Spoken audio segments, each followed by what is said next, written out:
kemarin bincang-bincang dengan kepala sekolah tentang sekolah penggerak. Apa sih sekolah penggerak itu? Ternyata sekolah penggerak itu adalah program Merdeka Belajar episode ke-7. Nah, bagi teman-teman sekalian yang belum subscribe ke channel saya mohon klik tombol subscribe ya, untuk kemajuan channel saya di masa yang akan datang.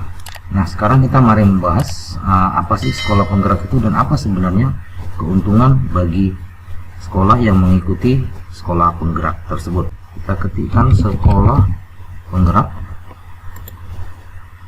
Nah, ini ya, program sekolah penggerak. Nah, program sekolah penggerak adalah upaya untuk mewujudkan visi pendidikan Indonesia dalam mewujudkan Indonesia maju yang berdaulat, mandiri, dan berkepribadian melalui terciptanya pelajar Pancasila.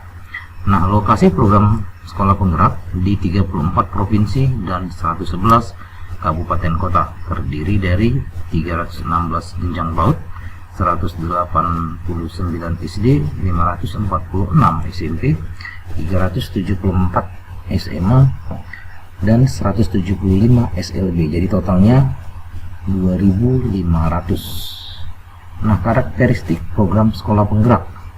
Yang pertama, program kolaborasi antara Kemdikbud dengan pemerintah daerah, di mana komitmen Pemda menjadi kunci utama. Kita bisa lihat di sana ada 5 karakteristik program sekolah penggerak. Nah, yang selanjutnya adalah tahapan sekolah penggerak. Ada 4 tahap. Tahap pertama, tahap kedua, tahap ketiga, dan tahap keempat. Kita bisa lihat tahapan-tahapan sekolah penggerak tersebut. Nah, lingkup program sekolah penggerak.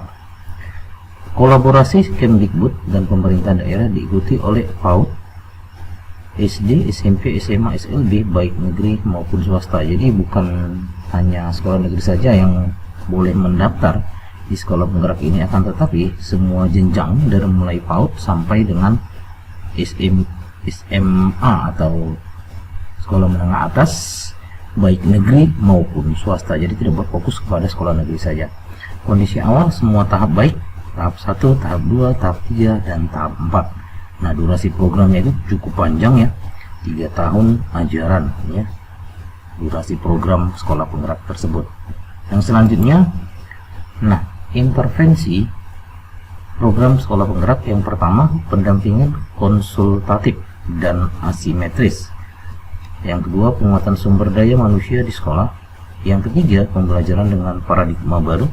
Yang keempat, perencanaan berbasis data. Yang kelima, digitalisasi sekolah. Nah, itu adalah 5 intervensi program sekolah penggerak. Nah, peran pemerintah dan lembaga lain. Nah, ini adalah peran pemerintah dengan lembaga lain, bisa kita lihat. Yang selanjutnya adalah target jangka panjang. Pada tahun ajaran 2021-2022 diikuti oleh 34 provinsi, 111 kabupaten. Jadi jumlah satuan pendidikan yang mengikuti sekolah penggerak ini adalah 2.500. Nah, untuk tahun ajaran selanjutnya pasti akan lebih banyak lagi diikuti oleh sekolah-sekolah yang ada di Indonesia. Nah, manfaat untuk pemerintah daerah ya, yang pertama meningkatkan kompetensi sumber daya manusia di sekolah, dan selanjutnya membuat pembelajaran lebih menarik dan menyenangkan, dan selanjutnya. Nah, manfaat untuk sekolah. Nah, apa sih manfaat untuk sekolah kalau kita mengikuti sekolah penggerak ini? Yang pertama, meningkatkan hasil mutu pendidikan dalam kurun waktu 3 tahun ajaran. Yang kedua, percepatan digitalisasi sekolah. Yang selanjutnya, percepatan pencapaian profil pelajar Pancasila. Yang selanjutnya, meningkatnya kompetensi kepala sekolah dan guru. Yang selanjutnya, kesempatan untuk menjadi katalis perubahan bagi sekolah lain. Yang selanjutnya, mendapatkan pendampingan intensif untuk transformasi sekolah.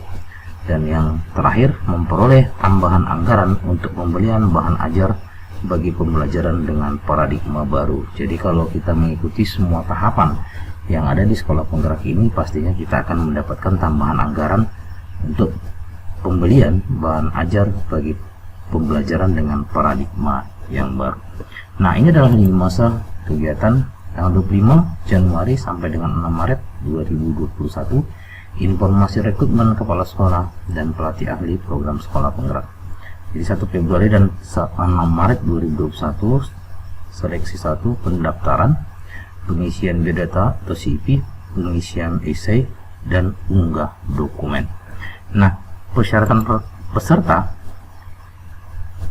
ya, kriteria kepala sekolah yang mengikuti seleksi. Jadi yang mengikuti seleksi sebenarnya adalah kepala sekolah sebagai kepala instansi di sekolah kita.